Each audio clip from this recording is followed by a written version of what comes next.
How are you? We have Shawn G Money Krebsbach's car here, and he's been so kind to let us drive it. So we're gonna try autocross this thing and see if I can figure it out in a handful of autocrosses and just have some fun and try not to break it. And hopefully at the end of the day we learn some stuff about setup and can maybe improve it. Although the course today does not look like something that we're gonna care much about setup on, hardly. So it's a really strange course, which you'll see shortly.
To see how it handles later once the tires are a little bit warmer. However, the steering, you put electric steering on this thing and it's awesome until you try to turn it quick, and then it acts like you have no power steering. So it's not cool. Plus we're not in a good spot. Like, I'll probably end up running this thing in first gear for more of the course coming up. The second gear, out of a couple of these really slow turns, was atrocious waiting for power. So yeah, I think it's an awesome car, but that steering thing is stuff that Shawn normally just overlooks, and it's dreadful. It is so bad. On quick transitions, this thing will not. You have power steering and then you don't, and it's, if you've ever had a car like that, that's not cool. So hopefully I can encourage him to fix that for next year, because whether he believes it or not, that's going to help him tremendously, because this thing is, oh, it just hated it. But anyway, there's a lot of positives though. The front end felt pretty good once I got through the first turn, and they got a little bit of heat in them. Too early to tell on everything else.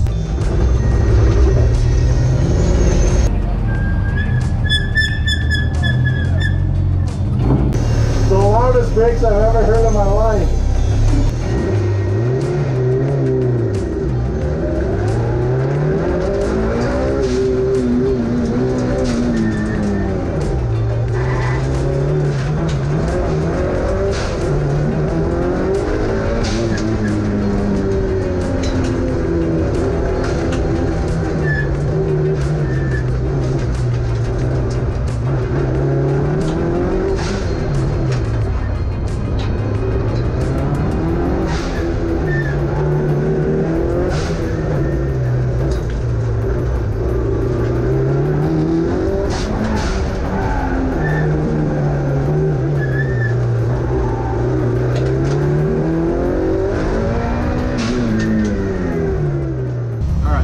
Run 2 is done.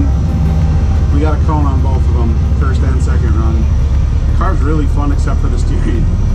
I think this course must be worse than what he typically deals with, because it's fighting me probably at least a half dozen times, where it's like you have power steering and then you don't when you really need it. So that is really tough to drive through. Otherwise, the car pushed a little bit, but that's probably because I overdrove the corner. It's a really weird setup. There's like 4 spots where you have to really slow down. In this car, I'm not used to the turbo either. Like, I've got to start planning ahead more, and maybe even shift the first a few times, because it's just bogging then. So I think the car's really good as far as handling. I would probably get a little bit more front bite, whether that's through shocks or sway bars, I'm not sure yet, but we'll see what we can change. Maybe end up doing it for tomorrow. I'm gonna hit a ball.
first run was pretty good. I thought I was quite a bit faster that time, but you obviously saw second gear didn't exist for me, so that cost me a bit of time there. Also, they told me I hit a cone, but I was pretty positive I didn't. So this may be another case of tell Jeremy he hit cones, which happened this spring. Everyone had a great laugh except me. So anyway, I guess we'll just take our last two runs and try and not hit a cone. But the car is like, I can't even pay attention to anything in the car because the steering is so horrible. I hope you can see it in the video how hard I'm fighting this, because yeah, it's something.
We finished up yesterday with the win. We got a clean run on the last one. I ran basically the same time all day, which was cool, and then apparently I finally cleaned it up at the end.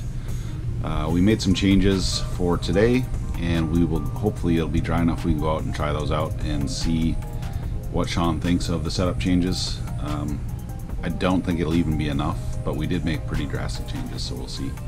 The steering is nothing we can do about it today, but we can work on that for next year. So.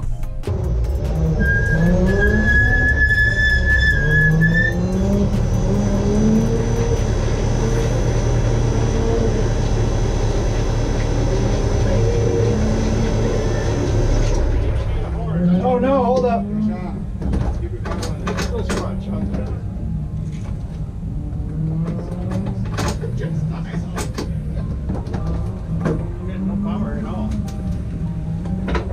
That's probably it. Tighten that up a little bit. Okay. Zero power. Battery died.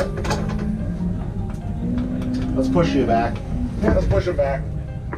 I know the whole world's waiting to see Jeremy versus Shawn in the same car, but unfortunately the car didn't want to cooperate. The alternator took a crap on me. The battery died. It probably went out earlier in the day. I'm sure Jeremy broke it the day before, was probably the thing, but I'll have to hand Jeremy an ass kicking some other day.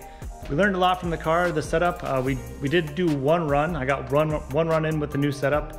We changed a bunch of shock settings and got the rear end to rotate a little bit more.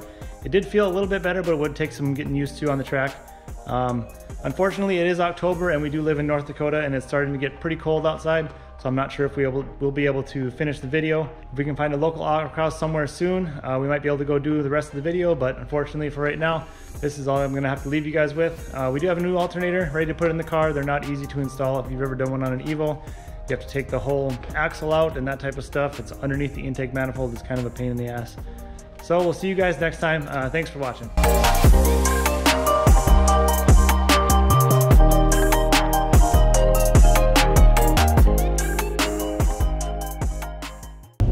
here with Shawn, and he just got done with his first run, and it was terrible.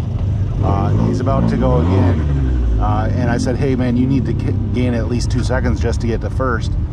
And he's like, no problem. And I'm like, that's the best you can do on your first run, is be 2 seconds off? So I guess we'll find out how bad he really is. Stay tuned.